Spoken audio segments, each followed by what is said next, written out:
so much more to football other than goals. Football is not just goals. There's so many different positions and roles on a football field for you to use goals as your biggest unit of measurement. I mean, look who won the Ballon d'Or last year, Dembele. Look who won the year before, Rodri. In 2018, Modric. And it's not that Dembele is not a goal scorer because he did still score like 30 goals. But when you think of Dembele, you don't think of goals. And I know when you think of Rodri and you think of Modric, you definitely don't think of goals. Van Dijk was even one of the favorites in 2019.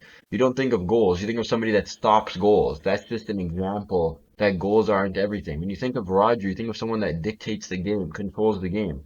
Yes, he scored that goal against Inter in the Champions League final, but you don't think of goals when you think of Rodri. When you think of the best player in the world, some names that come up, maybe Dembele, maybe Lamine Yamal, maybe Rodri about a year ago or 2 years ago now, you don't think of goals. Yes, there's Kylian Mbappe. Yes, there's Erling Haaland. Yes, there's Harry Kane. Those make you think of goals. But don't minimize players of such quality to just goals. Haaland's averaging like 22 touches a game, and he probably has games over 30 touches of the ball. And the only thing you're going to talk about is that 1 minute, that 1 second, that one touch that made a goal. Players like Holland and Jude especially are really negatively affected by only viewing them as goal scorers. Jude Bellingham is the best, if not the best, top three best midfielders in the world and is going to retire one of the best midfielders of all time. But ever since he joined Madrid, his game has just been minimized to goals. That's all people expect from him because he scored so much in his first season. And it's not even a matter of he did it to himself. It's a matter of are you really watching the game or are you just watching the stat sheets and the highlights? Do you have the game on and you're just scrolling on your phone maybe? Because Jude Bellingham can do everything. He will be the best number six on the field, the best number eight on the field, the best number 10, a top number nine. He's just an excellent footballer. Erling Haaland is more than just goals. Just because he's that good of a finisher, and all he has to do is put the ball in the net for people to keep his name so he can do way, way more than that. His hold up play is amazing. His positioning, the way he can smell the space. His physical attributes, Holland, are so good that it undermines his technicality. Same with Jude Bellingham. He's not as physical as Holland, but his frame, his 6'2" build, he's lengthy, he's physical. It makes people, because when he dribbles, it doesn't look the way Pedri dribbles. People don't think him and Holland are technical, but they really are. Their link-up play, Holland's link-up play really, really improved. And these guys are still so young to just be minimized as goal scorers. It's unbelievable. And another thing too is like there's wingers too, like there's forwards too. But because they're forward, you think, oh, they're not scoring. Jeremy Doku went 24 games in the Premier League without scoring. Do you know how good that guy? He's so good. It does not matter. I have stats right here that I favorited on Twitter for when I was going to talk about this. He right now, the Premier League's been going on for 2.5-ish months, almost 3 months. Jeremy Doku, amongst all Premier League players per 90, first in assists, first in key passes, first in successful dribbles, first in offensive duels, first in progressive carries, first in deep completions, first in attacking actions, the best carrying frequency, and the highest shots on target percentage. But because he didn't score for 24 games, nobody talked about him for 6 months. It was only the people that actually sit there and watch the game that know how good Doku is. And I'm not saying he's like one of the best players in the world. That's not what I'm trying to say. But he is a game breaker. Jeremy Doku is a game breaker. Jeremy Doku is only 23 years old. He has at least 10 more years. At 10 more years, at the level that he's playing at right now, with like a minimal improvement to his finishing, and he's going to be one of the best wingers of the generation. He's so electric. When you give Doku the ball, it guarantees you that you're going to be closer to the other team's net.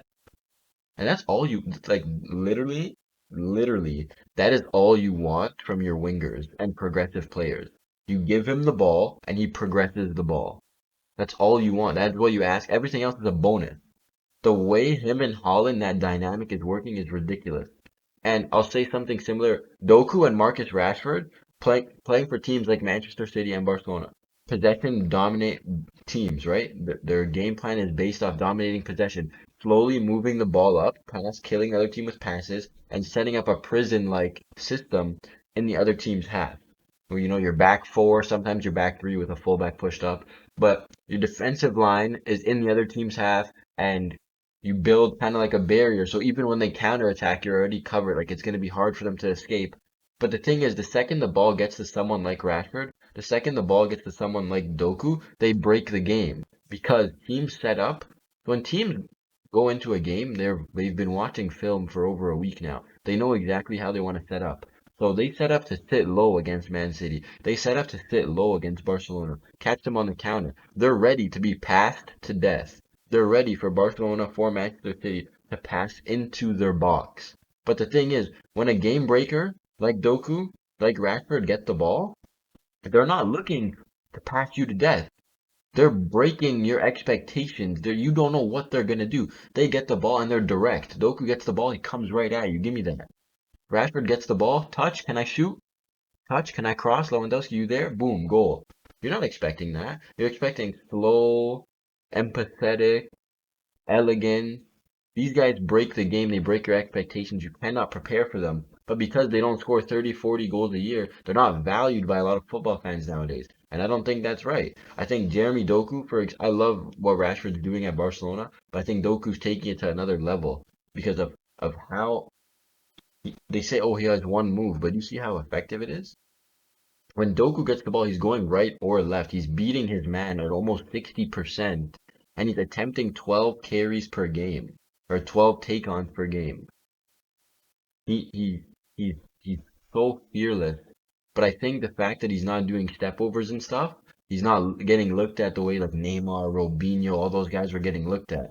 But he is that effective. He is so effective, and because he doesn't score, it's not fair, you know? There's so much more to goals. You can't compare a player like Pedri.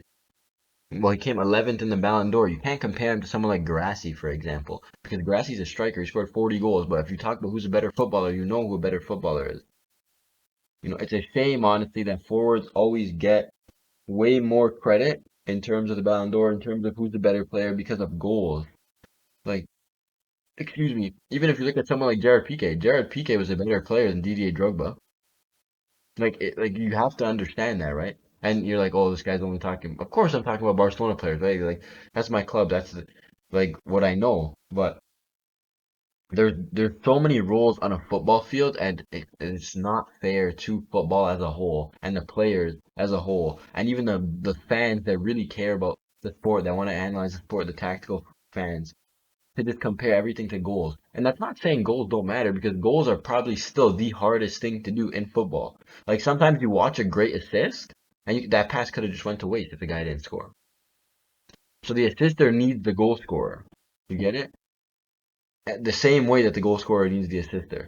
So it's everything is, you know, it's balanced, it's levels out in the end. But I feel like people really now the talk with the GA and and goals in general. Like they compare Messi and Ronaldo with goals. You know who's better. Like and it's close too in terms of goals, but you know who's better. I don't know why we're doing that.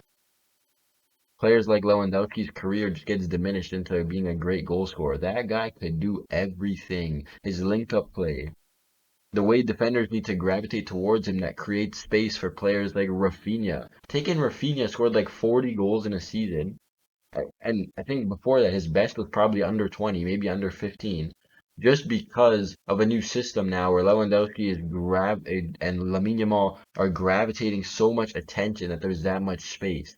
But Lewandowski's game will just get diminished into goals because at the end of the day, you look at the stat sheet and that's all you remember through the history books. It's not fair. Football is not just goals.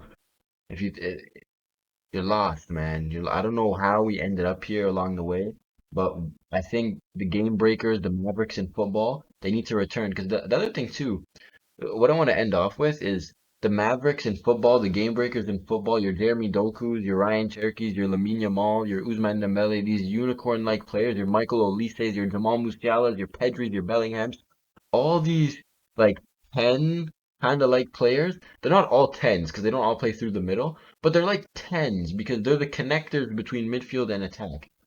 The ball goes to them and then the attack starts and then the energy comes and you feel the electricity brewing. They're the connectors between the phases of the field and they're also the connectors between the fans and the club. They're the connectors between life and the sport. So you need to start giving more credit to these Mavericks, to these energetic players to these number 10s, to whatever you want to call these excitement like players. They need to start getting more credit, regardless if the goals or not, because football is not about goals. Football is about expressing yourself with the ball. And that's what these players do, whether they score or not. So start enjoying it and stop watching the stat sheets. Have a great day.